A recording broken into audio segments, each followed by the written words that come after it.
In this video, I've got 2 easy air fryer recipes that you're definitely going to want to try, so let's get started.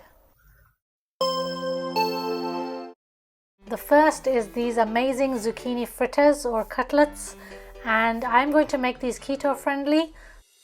I have my shredded zucchini and shredded carrot, and I'm using 1 small size of each. And you're going to want to squeeze out all the excess water out of these. You can use a paper towel, you can use a cheesecloth. And I'll also leave the measurements that I use in the description below. Okay, to this I'm going to add 1 egg, some green onion, some coriander, grated cheddar cheese, and I'm going to use almond flour because I'm keeping it keto friendly, but you can also use all-purpose flour, some salt, black pepper, onion powder, garlic powder, paprika powder. And then you're just going to mix this really well. Once you've mixed it all really well, make them into balls about the size of a tennis ball and then flatten them to about 1 inch thick and smooth out the edges. While you're working on these, you can start to preheat the air fryer. I'm just going to do it afterwards. Okay, so preheat the air fryer, and I'm going to start with 12 minutes first. And I'm going to put it on 350 degrees Fahrenheit because I'm cooking vegetables. I don't want them to burn. Carefully lift them and add them into the air fryer. If you're finding it difficult to lift them up, then you can either wet or grease your hands slightly.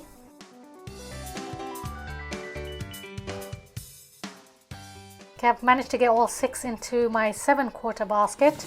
I want them spread out a little bit as well. And then I checked them at the halfway mark, but they were still quite soft, and if I try and flip them over, they were going to break. So I popped it back in and I let it cook for another 4 more minutes. Depending on your air fryer, after 3 or 4 minutes, check them again and they should be a little bit more firm, and it should be easier for you to flip them over now. So 2 things I want to mention here is I did forget to spray the basket, so you can always spray the basket. And secondly, I noticed that if I let it cool down for about a minute, they were easier to move. They were not sticking down as much. So give them a minute to cool down before you flip them over, otherwise all the egg is going to get stuck onto the basket. Okay, so I did let it cook for the remainder of the time. I checked them and I could see that I wanted them a little bit more brown on top, so I added another 2 more minutes on top. So in total they cooked for about 14 minutes, 10 minutes on one side and 4 minutes on the other side. Depending on your air fryer, you'll need to adjust a minute on either side.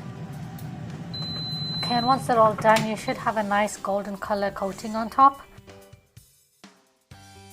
And just feel them slightly and they should be nice and firm, but not rock hard. Again, give them a minute or 2 to cool down and they won't be stuck to the basket, so it'll be easier to take them out. They look so good and the color just came out so nice on it. They didn't burn because we didn't cook it on a very high temperature, and it's cooked all the way through. Plus remember, you also have cheese in here as well, so you don't want to cook it on too high a temperature, otherwise all the cheese is just going to come out. The vegetables are going to burn.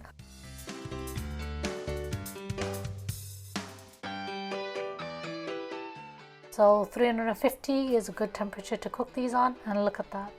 Beautiful inside, beautiful texture with the cheese, the almond flour, and also the vegetables. Moving on to the second dish, a lot of people have been asking me for my chicken recipes.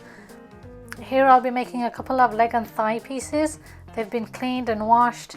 Now I like to always brine my chicken for at least an hour first. This is totally optional if you have the time, but trust me, it makes a big difference in the taste of the chicken. So I like to do this just by adding some salt, a little bit of vinegar, and I'm just going to throw in this bay leaf. I'm also going to add some black pepper into this as well, and just seal up the bag and give it all a good mix. And I feel that this just helps get the chicken much more flavorful. And then take out the air from the bag and just let it sit there for about an hour at least. Okay, after an hour you're going to drain all this water out. Rinse and dry out the bag. We're going to use it again for the marinade. And then what you want to do is you want to squeeze all of that water out of the chicken. You want to get the chicken as dry as you possibly can. So just squeeze all the water out really well. Next, taking our Ziploc bag, I'm going to add some salt. Again, measurements will be in the description box. Some garlic powder, some onion powder, some Italian seasoning. And I'm going to add a little bit of turmeric powder, mostly for color, not for flavor, so don't worry if you don't have any. Paprika powder or chili powder if you want it more spicy. And then I'm going to add some Frank's Red Hot sauce. I'm just going to use the original. I don't want it too spicy, but by all means add the spicy one if you want. I'm also going to add in some soy sauce, some oil, and I'm also going to squeeze in a little bit of lime juice. Next, we're going to mix this really well. We're going to make sure that it's all blended in very well. Once that's done, we're going to pat the chicken really dry again, just to make sure that it's completely dry. Pop that into the bag. And then spend a couple of minutes to completely coat the chicken with this marinade.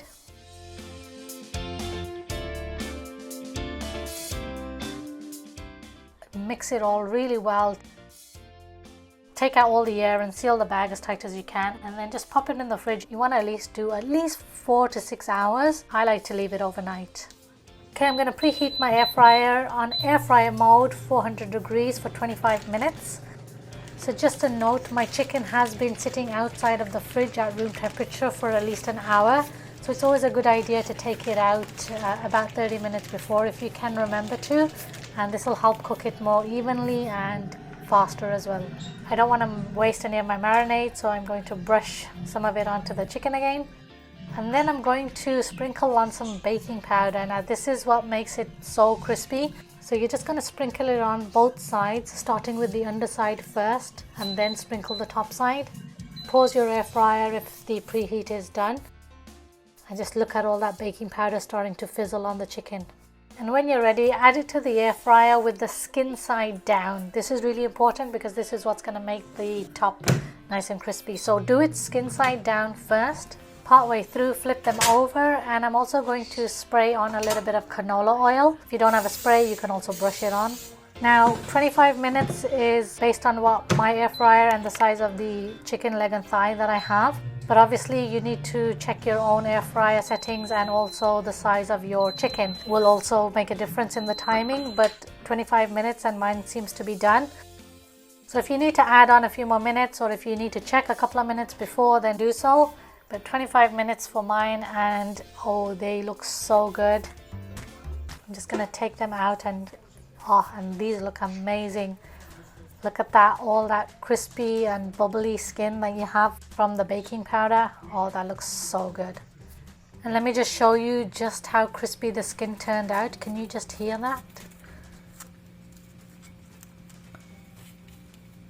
And the texture of the skin is amazing, and it's just beautiful and crisp, and oh, so good.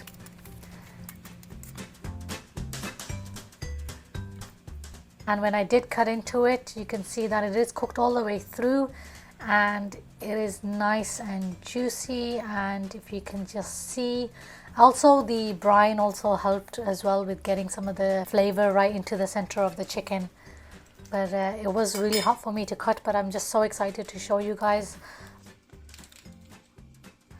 And I just couldn't wait to cut into it and just show you how beautiful the skin was and how well it cooked on the inside. Alright guys, I really hope you enjoyed watching these two recipes. If you do try them out, leave comments below. If you've modified it in any way, please share them with everybody else so that they can also try it. And don't forget to give this video a like, and I hope to catch you in my next video.